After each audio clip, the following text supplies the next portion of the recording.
Welcome to part 2 of lecture 9 for chemistry 418, the second part of the lecture on nuclear reactions.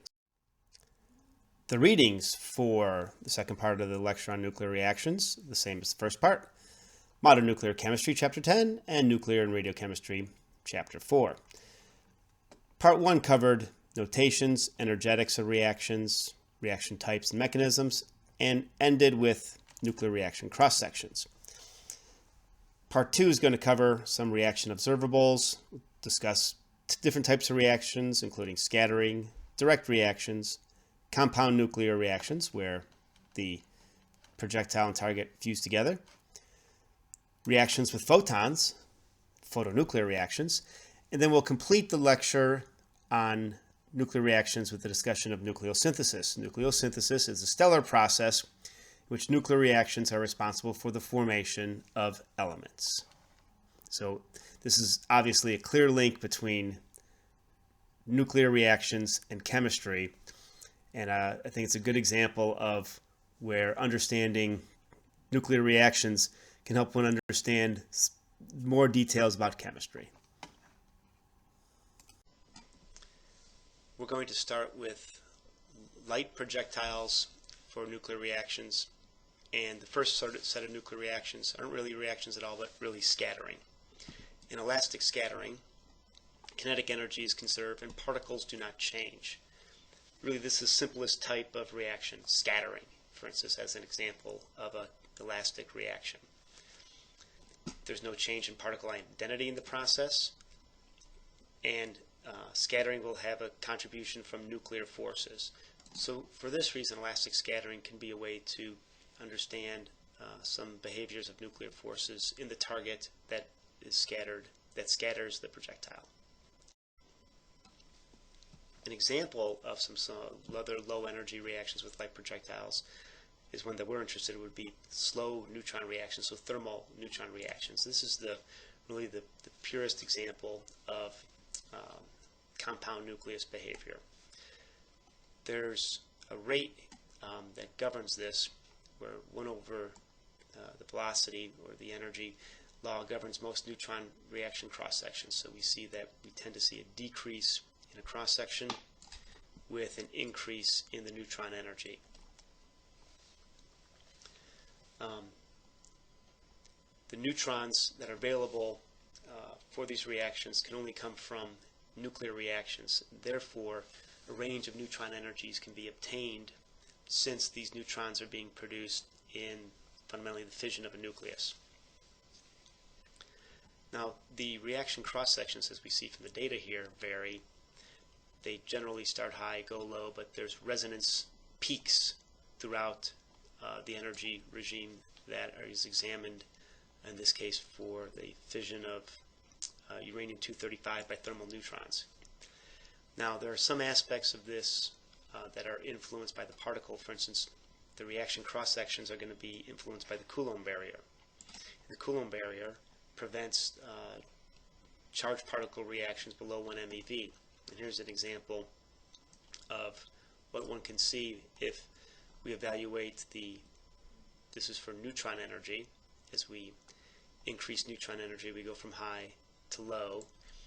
Now, charged particles, they go low and basically sub-Coulomb barrier. There's no reactions. The reactions increase with the cross-section increases with energy until both parts at very high energies, we start to get cross-sections that are on the order of barns, fundamentally based upon the geometric mean.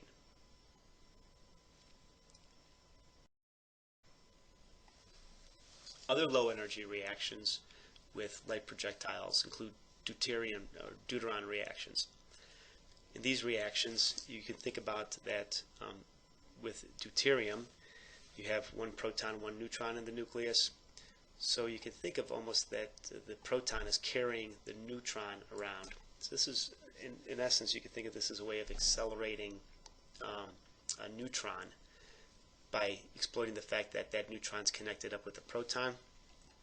And some of these reactions can actually occur where the neutron can get into the nuclear, can penetrate the nuclear barrier while the proton is still outside most of the Coulomb barrier. And this is due to the fact that there's inherent large neutron-proton distance in deuterium. This weakly bound nucleus, H2, can be broken up. The proton remains outside the barrier. So it's a way of having neutron reactions that can exploit this charge of the proton, so you can fundamentally have these neutron-based reactions in an accelerator. Now there's a number of competitions amongst reactions, and they're going to really depend upon the probabilities for emissions of the various particles from the compound nucleus. These probabilities are going to be based upon energy available, the Coulomb barrier, and the final states of the product nucleus. If the energy of a light particle is produced, the reactions can change. An example of this is for high energy protons, and you can get something called spallation. Spallation is if you use a high energy product, a light particle such as a proton, you're going to get a number of products that are formed within the immediate neighborhood of the target. Let's say between 10 and 20 mass numbers. An example here is shown for lead, where a proton, high energy proton, this is hundreds of MeV, impinges upon lead, excites the lead nucleus with the emission of neutrons and protons. You'll tend to make beta stable, medium weight products, and this route, spallation products, is used to produce neutrons at spallation neutron sources. Heavy Z's will produce 20 to 30 neutrons per proton interaction, and there's a web page listed here for the spallation neutron source that's run at the Oak Ridge National Laboratory that has information on this technique and the application of it for developing neutron sources. The other reaction that will occur is that you can still induce fission with high energy neutrons, but the distribution of the fission products will change.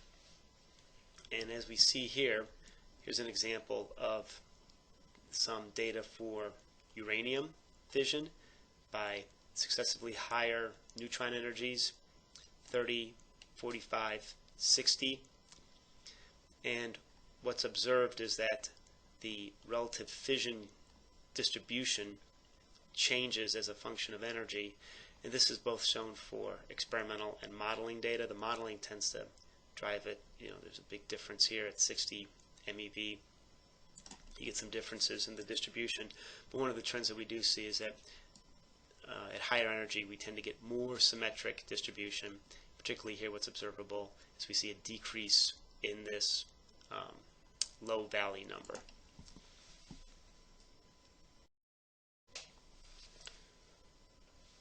These high energy reactions, they vary from the low energy reactions by the way the product nucleus behaves.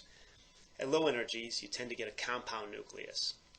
So the products form and they tend to stay together at a nucleus. Now above 100 MeV, you start to get some changes where you get lots of excitation within the nucleus. A lot of the particles start to become, the neutrons and protons can get to higher energy states. Therefore we can see some differences in behavior, such as these emission of many neutrons. You can imagine that these neutron emissions are fundamentally routes for de-excitation of the excited product nucleus, where each neutron emission is responsible for dissipating between 5 and 10 MeV of energy. So the model for this is a cascade evaporation model. It's listed here, usually above 100 MeV reactions. And the protons will collide with one nucleon at a time within the nucleus. These high energy protons make only few collisions in the nucleus, and they produce nucleons with high energy.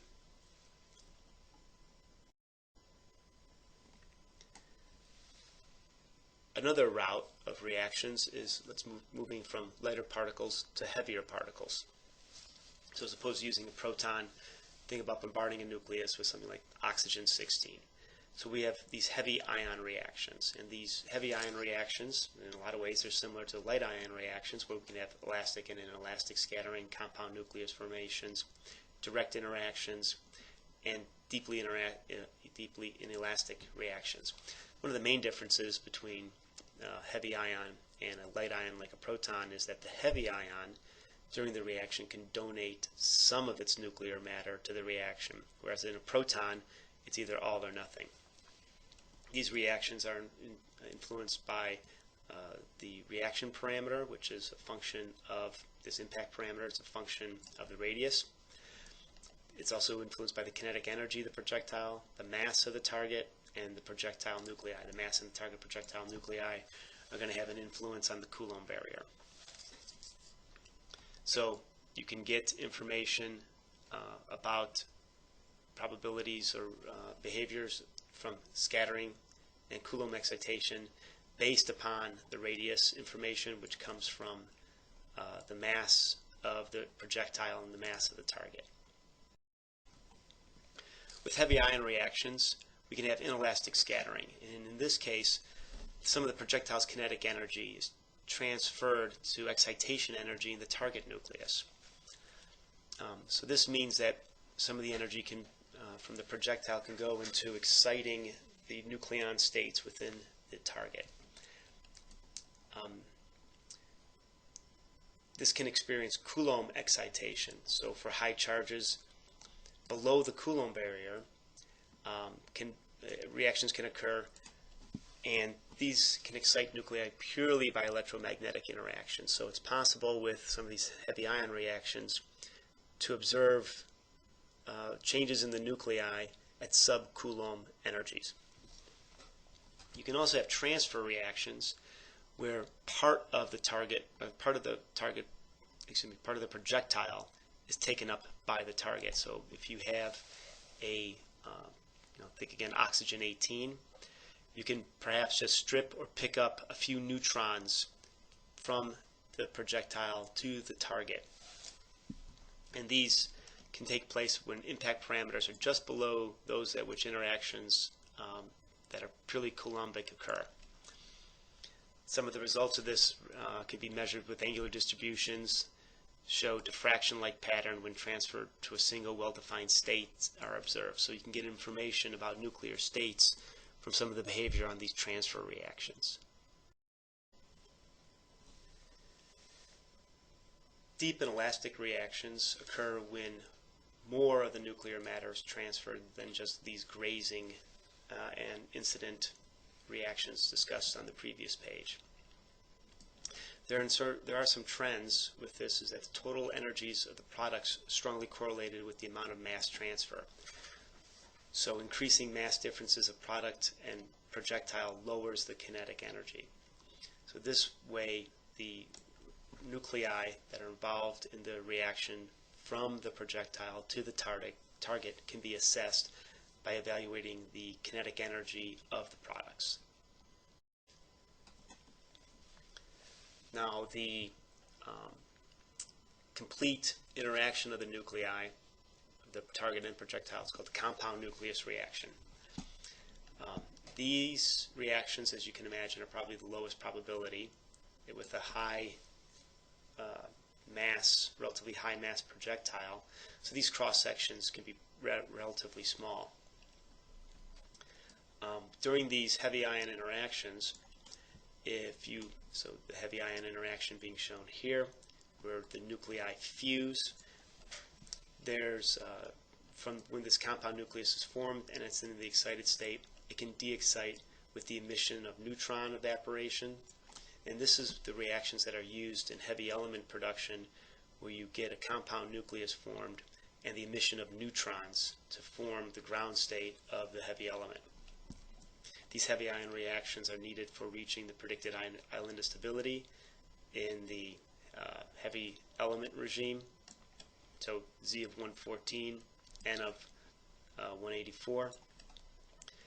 And you can get an idea of the excitation energy that's necessary when you look at the mass of the target in the projectile, the kinetic energy, and the binding energy of the projectile in the compound nucleus. So these terms can be used to get an idea of the overall excitation energy that's going to be observed in the nucleus from a kinetic energy of a projectile.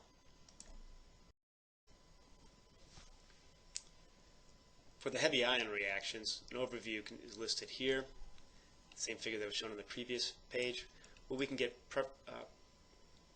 collisions that are primarily elastic scattering, some distant collisions where you can get Coulomb excitation of the nucleus, and as the particle comes closer to the nucleus, you can get some transfer reactions. These can also lead to deep and elastic collisions. And then finally, where we get the formation of the compound nucleus, where we get fusion of the particle and the projectile.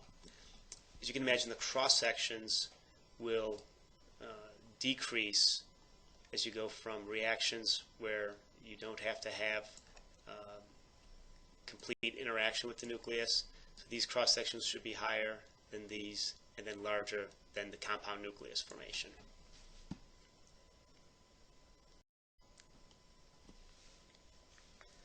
Now, it's also possible to have nuclear reactions using photons. And these reactions between nuclei and low and medium energy photons are dominated by a giant resonance.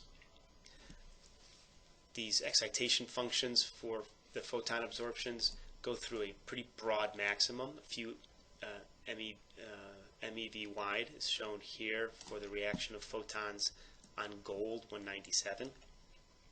This is due to the dipoles that can set up within the nucleus between protons. One thing about the value here is in millibarns. So reactions, photon reactions tend to have on the order of 500 millibarns. As we see, the reaction here is gamma n, gamma 2n, gamma 3n. We see it goes through a maximum peak for the 2n reaction at around 14 MeV. The resonance peaks, the way this figure behaves, is going to vary pretty regularly with the A of the target.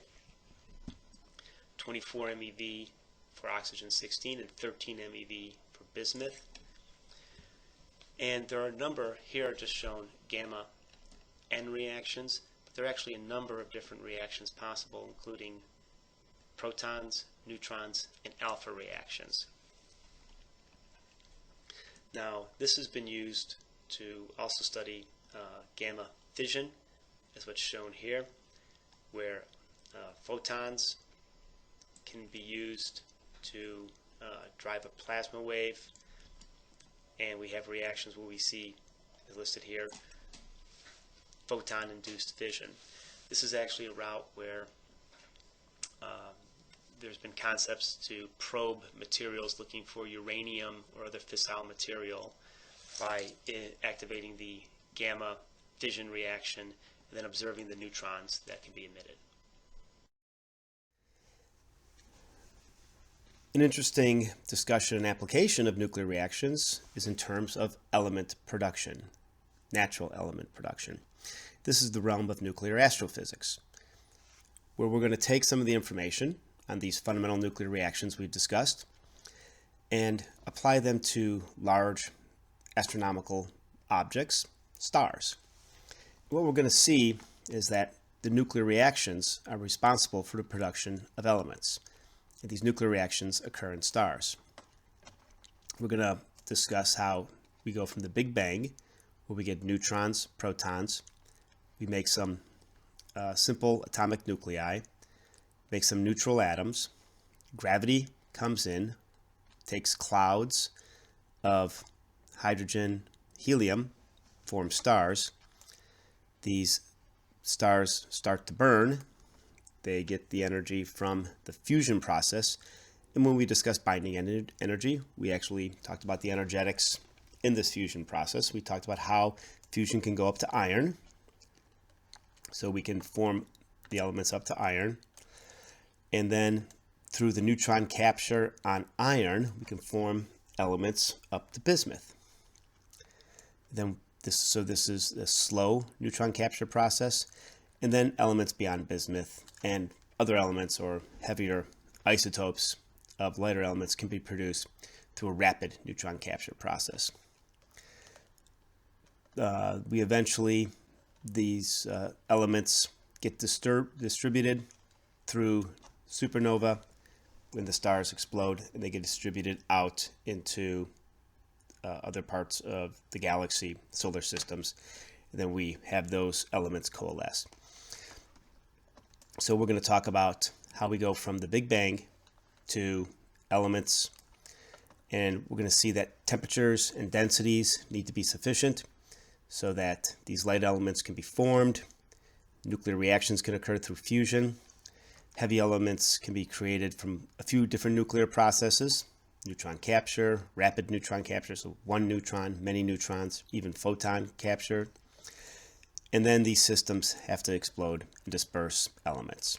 And this is why we can find uranium, which has a 4.5 billion year half-life on Earth today. So these nuclear processes produce the primordial elements.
So we can think about the origin of the elements from after the Big Bang: gravitational coalescence of hydrogen and helium into clouds. Once these clouds got dense enough, temperatures can increase to fusion temperatures, and there's a list of reactions that are given here. So protons plus neutrons going to deuterium, helium-3, etc., peaking at helium-4 reactions, where we get a lot of energy from fusion.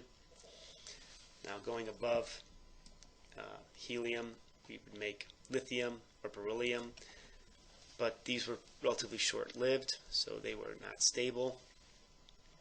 And the initial nucleosynthesis lasted on the order of 30 minutes. The free neutrons, they have a half-life on the order of 10 minutes.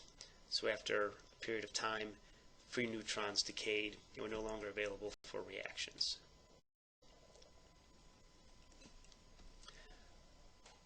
In stars, we know that fusion occurs. And in fact, this figure here demonstrates binding energy as a function of A and shows why fusion can occur. We know that this is our yield from nuclear fusion. This reaction here, the helium burning, or the formation of helium. Helium burning has a few reactions. So we see here, if we fuse 2 heliums, we get beryllium-8. This is a very short-lived isotope and would not build up in stellar processes. Carbon is formed by 3 helium nuclei colliding. This is a 3-bodied problems. It's actually something that theoretically should be, or conceptually should be, rather rare. However, one of the estimations from this, if one looks at the energy, this reaction would be there'd be higher probability of this reaction occurring if there's a nuclear state around 7.4 MeV. This is called the Hoyle state. And if we see here, looking at the excited nucleus of carbon, we see that there's a nuclear state about 7.6 MeV, close to this predicted Hoyle state. And it's a 0+ state, which were some of the conditions so that we could have a rapid transition from the gamma, from this excited state down to this ground state of the carbon-12. This is one of the hypotheses that was tested for nucleosynthesis of carbon when these energy states of helium, of carbon-12 were measured. That there was a prediction that there would be a state near this Hoyle band, and that observation proved to be correct. Now, from this binding energy curve, we see that we can fuse elements together all the way up to iron and still get energy. Above iron, and what we're going to see is that above iron fusion no longer is an operable route for obtaining energy and producing elements.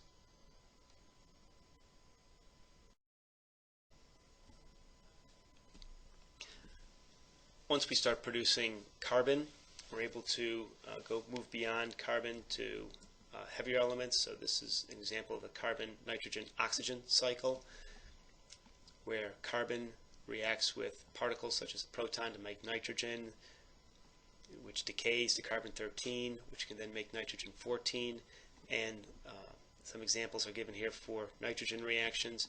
We can also have fusion of carbon, oxygen, to produce heavier elements, along with productions of alpha particles, protons, neutrons, or photons. The overall net conversion of 4 protons to an alpha particle is derived through the summation of some of these reactions. And here's a figure that shows the relative atomic abundance as a function of atomic mass. And we see that this reaction is actually related to the nuclear processes that occur. There's also a low amount of lithium, beryllium, boron. It lies off this line, and that has to do with some of the lack of nuclear stability compared to these elements.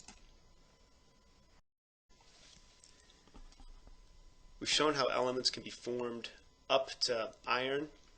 They get primarily through fusion reactions driven by the binding energy increase. Once we try to get above iron, however, we can no longer use fusion, and one of the processes that we rely upon is neutron capture. Very simple reaction, which for nucleosynthesis is called the S process, for the slow process. Slow being the number of neutrons. And this is responsible for the formation of elements of A greater than 60. That's an example. Imagine that we have zinc, stable zinc, 68 captures a neutron, goes to zinc 69. The zinc 69 undergoes beta decay. That extra neutron is converted into a proton. We make gallium 69. And as you can imagine, we can build our way up through the chart of the nuclides, hitting a great deal of the stable isotopes along this path. Through extension, we can go all the way up to bismuth through this method. However, from this figure, you can see that there are certain isotopes that we're not hitting. We're not hitting these isotopes here, these heavier stable isotopes, or these isotopes here, the lighter stable isotopes. And as foreshadowing, we'll see that these heavier stable isotopes are made with something called the R process. The R process is when we have neutron captures on time scales that are less than the beta decay. So previously on the S process, it was slow. After capture of a neutron, the isotope had enough time to decay through beta. Well, in the R process, the capture of the neutron is so rapid that the isotope does not have enough time to decay by beta emission if it's radioactive. This occurs when we have neutron densities on the order of 10 to the 28th per meter cubed. You can compare that to, say, how much water there is in a cubic meter of water. This is an extremely high neutron flux, and you get capture times that are in the order of fractions of seconds. And this can produce unstable, neutron-rich nuclei. So imagine that you're sitting out here at bismuth 209, and you have a capture of neutrons all the way out to maybe bismuth 238, and then you get conversion of those excess neutrons to protons through beta decay, and you wind up at uranium 238. So you wind up forming stable or long-lived neutron-rich nuclei, and that's responsible for these nucleons living at this part of the chart of the nuclides and the actinides. This high neutron flux occurs during nova processes in stars. The formation of proton-rich nuclei or neutron-deficient nuclei occurs through this P process, where we have a proton capture process, or we can have photonuclear processes at high Z, let's say of around 40. These photonuclear processes, as we discussed earlier, can result in emission of protons, alphas, or neutrons. As an example, platinum and terbium are from the P process. In the literature, there are various descriptions of the P process, and a lot of that indicates that exploration of the P process is still ongoing. But they're fundamentally, the fundamental aspect of these processes is that they're responsible for the light stable isotopes being formed. A final process that occurs to complete the formation of the proton-rich nuclei is something called the RP process, and this is for rapid proton capture. This occurs with relatively light elements from Z of 7 to 26. You get proton gamma reactions and subsequent positron decay that populate these proton-rich nuclei. This is initiated as a side chain of the CNO cycle, for instance with sodium and neon isotopes. That concludes our lectures on nuclear reactions. The topics covered, we should be able to understand nuclear notations, which is something fairly straightforward we've been using for most of the class. We've just formalized it now. Understand information about barriers to nuclear reactions, Q value, and the different barrier types that we discussed. Also discussing the difference between center of mass and laboratory frame. Understand the different reaction types and mechanisms. Also understand cross-section and how cross-section can change as a function of energy. You should be able to describe photonuclear reactions, and then nucleosynthesis and how elements are formed. Some questions you should be able to answer based on the two parts of Lecture 9 are provided here. So for instance, describe the types of nuclear reactions shown on page 11 of the second lecture. And these reactions are demonstrated here. One where you get some peripheral collisions, some grazing collisions, where you might get some interactions of nucleons, so some transfer of nucleons between the nucleus and the target. A fusion, where you get complete transfer of nucleons, so all the nucleons involved in the target and in the projectile result in a compound nucleus. And then some sort of scattering, where the Coulomb repulsion between the charged particle and the nucleus results in the particle not interacting but being scattered off its direct path. You should be able to provide notations for certain nuclear reactions. As an example, imagine that we have a reaction of carbon-12 plus lead-206 making stable gold. Please provide the nuclear reaction notation for that. Well, the projectile on this we would say is carbon-12, the target would be lead-206. So we'd write it as this, where the lead-206 is first. The carbon-12 would be the projectile. You need to know what stable gold is. If you look in your chart of the nuclides, you'll see that gold-197 is the stable isotope. And then from there, the difference, the remaining material, you can write as one isotope, and that would be fluorine-21. In a similar vein, you could talk about the formation of plutonium from thorium and a projectile? This is a fairly open question. You would use a thorium isotope as a target. Thorium-232 is the longest lived thorium isotope, so that would be a reasonable target. Thorium has 90 protons. Plutonium has 94 protons. So you would need a projectile of at least 4 protons that would form a compound nucleus, would form a plutonium isotope. So anything greater than 4, you would have to include as one of the reaction products something that would take away those extra protons. So if you used carbon, you would have to have something with 2 protons coming off in addition to the 4 protons from carbon forming the compound nucleus for plutonium.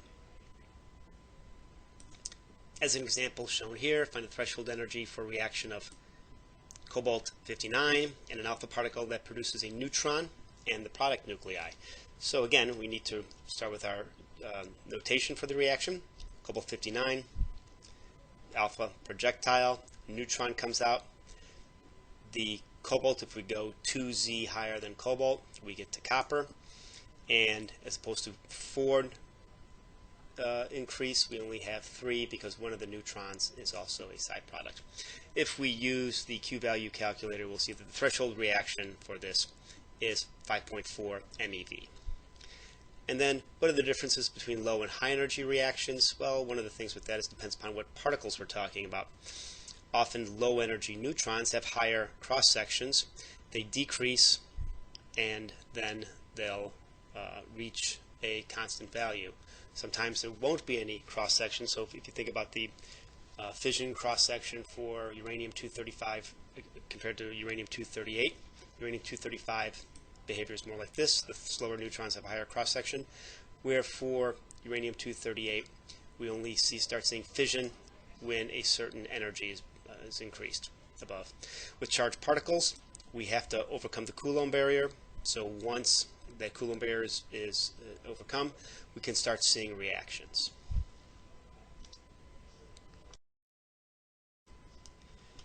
How does a charged particle reaction change with energy? And this includes a neutron reaction, so we've already discussed that in the previous page. But as an example with another charged particle, more details, as opposed to just seeing a cross-section increase, we can see a cross-section increase with energy, and then we'll reach a maximum, and then as we increase the energy, the cross-section decreases. So an example with what we showed earlier, a proton on natural zirconium forming niobium-96. And the reason we get the decrease is that as we increase the energy of the compound nucleus starts liberating more neutrons. So what happens is as we increase in energy, we tend to make product nuclei that are lower in A. Other questions you should be able to evaluate, things like how are actinides made in nucleosynthesis? That's with the R process, the rapid process. So a event in which a large number of neutrons are liberated, where you get rapid capture of neutrons, and the time scales where those neutron captures are faster than the decay of the resulting isotope. And what is the S process? This is how the bulk of the elements are made. Let's say from iron up to bismuth. It's the slow process. So where we get a capture of an isotope, to a heavier isotope. If that isotope's stable, it builds up. If that isotope is radioactive, since it's neutron rich, that neutron converts to a proton and it decays, so it goes up the periodic table. And it's slow in relationship to the neutron capture. Basically, when you make a radioactive isotope with the S process, it has a very high probability of undergoing beta decay as opposed to capturing another neutron. We also discuss other aspects of nucleosynthesis, such as which elements were produced in the Big Bang, the lightest 3 primarily being hydrogen. What isotopes are produced by photonuclear reactions? And that's actually a question that basically says, well, what's your target? Because these are your primary photonuclear reactions, where a photon can react with a target nucleus releasing a proton. So that would be decreasing the Z by 1, removing a neutron, so decreasing the A by 1, or removing an alpha particle, so inducing an alpha-like reaction. So isotopes that are produced, one of the answers would be, well, those isotopes that are close to the target, either within 1 or 2 Z less. And what's interesting about the production of carbon-12 in nucleosynthesis, it's the Hoyle state, that high energy state that lives in carbon-12, since the reaction is based upon this three-bodied reaction, three heliums forming carbon-12. It has lots of energy, and there's that Hoyle state that lives at about the right energy so that that nuclear state can exist. When you have completed the lecture, please comment on the blog and respond to the lecture quiz. The outcomes from this lecture are shown here. You should be able to understand nuclear reaction notation. Given a reaction, you should be able to provide the notation, or given the notation, provide the reaction. You should understand and calculate reaction energetics, primarily Q values, conservation of momentum in reactions. You should understand reaction barrier in center of mass and the laboratory frame, how to convert one from the other. You should understand, calculate, and compare Q values, reaction threshold energies, and the Coulomb barrier. For a given reaction, you would be expected to provide the Q value, the reaction threshold energy, and the Coulomb barrier. You should be able to explain why cross-section values can be greater than a barn, with a barn being their physical cross-section. You should understand and utilize excitation functions, be able to describe what data you should use, which cross-section would be suitable as a function of energy, and why the excitation has the figure that it does. You should understand and describe compound nucleus reactions. You should explain and comprehend photonuclear reactions and be able to utilize photonuclear reaction data. You should understand, describe, and utilize nuclear reactions to explain stellar nucleosynthesis. This is how elements are made, and you should be able to describe the processes that occur in stars to create these elements. A number of different reactions were described: scattering, low energy reactions, high energy reactions, heavy ion reactions, and for these you should only be knowledgeable of the basics of these reactions.